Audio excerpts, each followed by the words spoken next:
Yeah! Hey guys, welcome back to Foreign Reacts.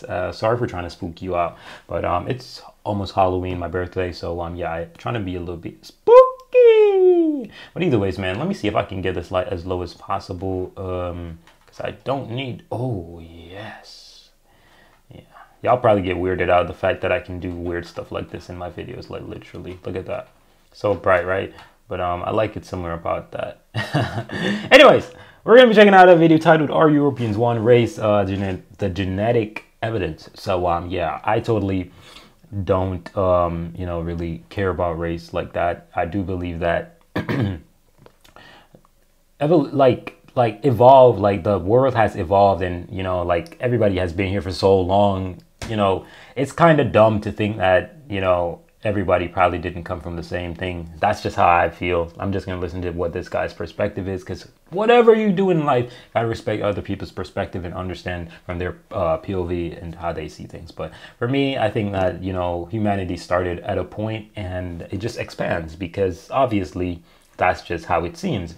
Scientifically, it might not be proven, might not be able to be proven like that, but it seems like humanity has been here for a very long time. That's all I got. But either ways, we're gonna check out this video right now, so let's see what he has to say. Japhetite, Aryan, Europoid, Caucasian. There have been many terms used for what those in the English-speaking world would refer to as white European people, and the term race already has a devious enough connotation for some people and may incite certain emotions due to historical context. But throughout history and in the present day, it seems that there has been a heavy debate for political or research purposes on just what constitutes the European race. Some have even gone so far as to say that the concept of the white race is a myth or social construct, which I suppose if you're judging purely by appearance, then you'd be correct. But in today's video, we're going to look over... Really? If I'm judging purely by appearance, I'd say every one of us came from some freaking dirt and some weird stuff happened, and there has to be some overseer above us. That's what I'd say. Like, I'm not the type of guy to just look at a white person and be like, oh my gosh, you look fake. No, what the freak? If you cut them, you see blood. If you cut me, you see blood. If they die, they die. If I die, I die. What you mean they're myths? The genetic origins of people of the European continent to see their divisions and connections with other group of people. One of the most widely used terms, Caucasian, is rather odd considering that the average inhabitant native to the Caucasian region, such as Georgians, Armenians, or Azeris, definitely are not what people think of the general European to look like. Not to mention that the Indo-Europeans most likely originated in the steppes of Eurasia in modern Russia, rather than the Caucasus as was previously assumed. In the United States and other Anglophone countries, for a long time in their histories, it was brought into question just who was a part of the Caucasian race, and therefore admissible as immigrants, and at various points in time, Slavs, Italians, Greeks, Turks, Arabs, Indians, and mestizos from Latin America debated whether they should be considered Caucasian or not, and in the present day, the United States Census Bureau considers all those with origins from Europe, Caucasus, the Middle East, Central Asia, and North Africa to be white, except Spain, which makes absolutely no sense. Even in the United Kingdom, the British police divide Caucasians between what they officially call IC1, North Europeans, who in this context are mostly native Brits or immigrants from Poland and Lithuania, and other... Bro, like, why though? Like, why does it even matter? Like, okay, I get the racial division. You try to get ethnicities, and then you try to say Africans, the Asians, and all these type stuff. I get the division right there, but why are we breaking down Caucasians or European? Why are we breaking them down, baby? Come on now. I just don't get it. Why is it so important to dissect? Why? This is going to lead you to no avail. Like, you are gaining nothing from this dissection. Like, I would never waste my time to dissect such a thing. Like, what? Caucasians classified as IC2, Mediterranean, which includes immigrants from southern Europe such as Greeks, Italians, Spaniards, and southern Frenchmen, with some minor overlap with Middle Eastern and North African populations as well, and this is based purely off appearance for convenience sake. But why is there a difference in appearance between Europeans from different areas if they really are descended from a single unique source? Well, I'm sure as you could guess, it's because Europeans are not, in fact, a single population grouping, but have a plethora of different admixture sources in their gene pool, similar to almost every other large ancestral continuum, and this is due to many waves of migration into and in between areas of the continent, and divergent evolution that gave rise to different genotypes and phenotypes.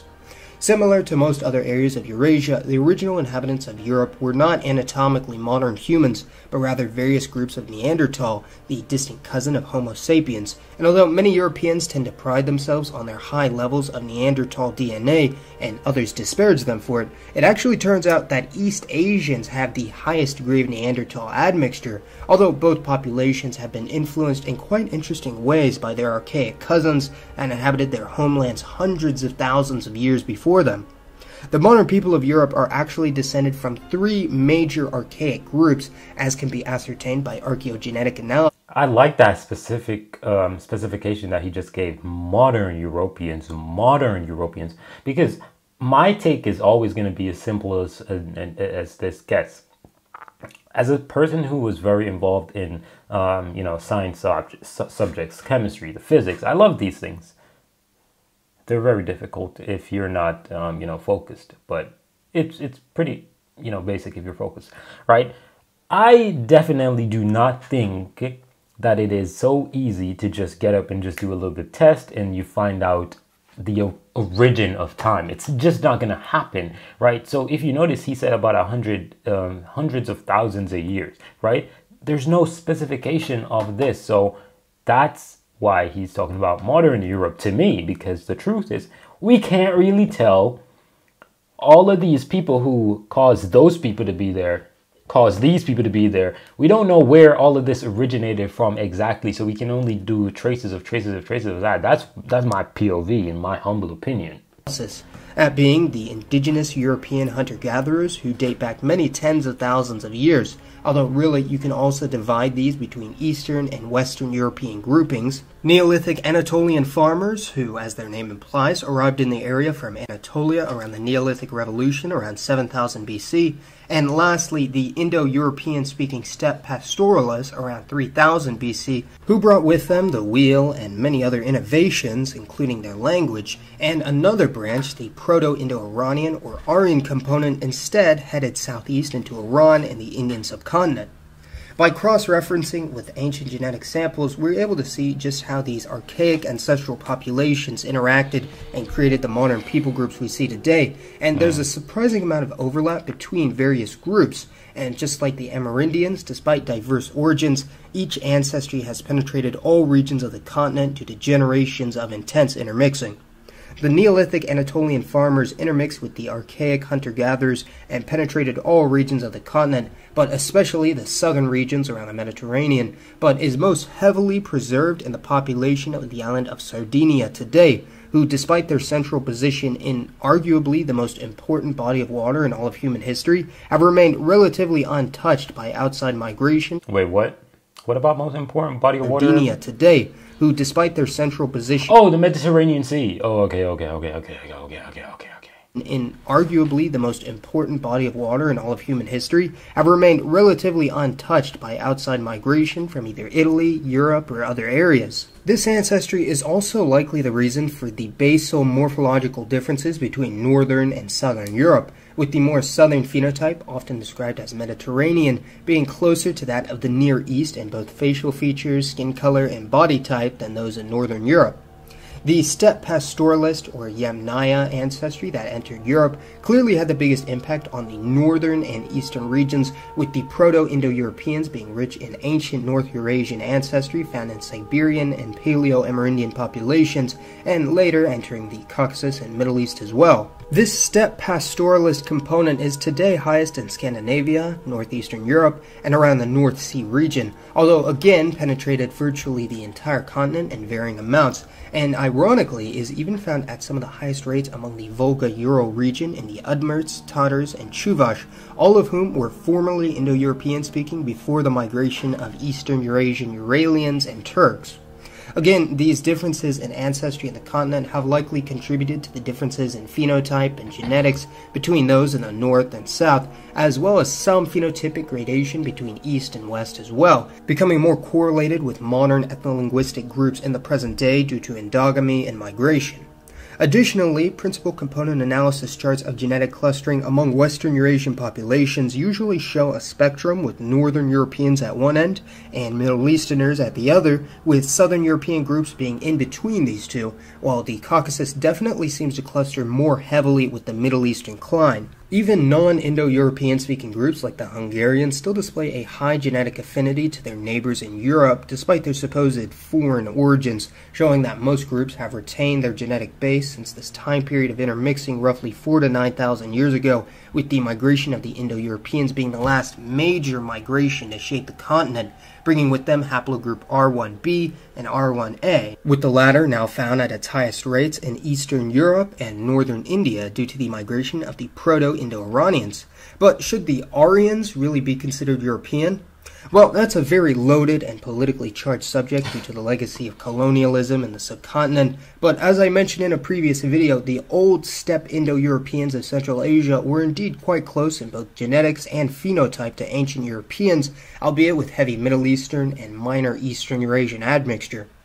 Over time, these different groups in the European continent would gradually become their own distinct gene pool, and the fact that Europeans had a much higher rate of interregional migration and intermixing than many other areas of the world further strengthened this genetic clustering.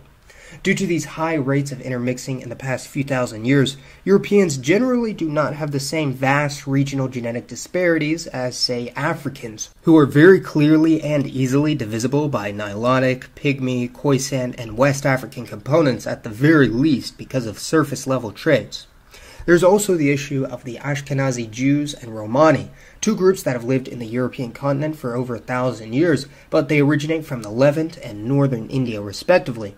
The Ashkenazi component you usually see in genetic testing companies like 23andMe is actually a combination of ancient Semitic and European DNA. I'd want to do some ancestry DNA type stuff testing, bro, because, hey, yo, man, I'm weird as chicken wings, man. I'm weird. Like, it just doesn't, it just doesn't show necessarily unless you're, observing me really, really, really, really close, right? But I'm weird as chicken wings get, man. But yeah, I'd love to do one of these because, woo, I got family all over this world. And when I say all over, I mean all over, So it actually would be really interesting for me to actually, find out, because I think it would be a very spicy one.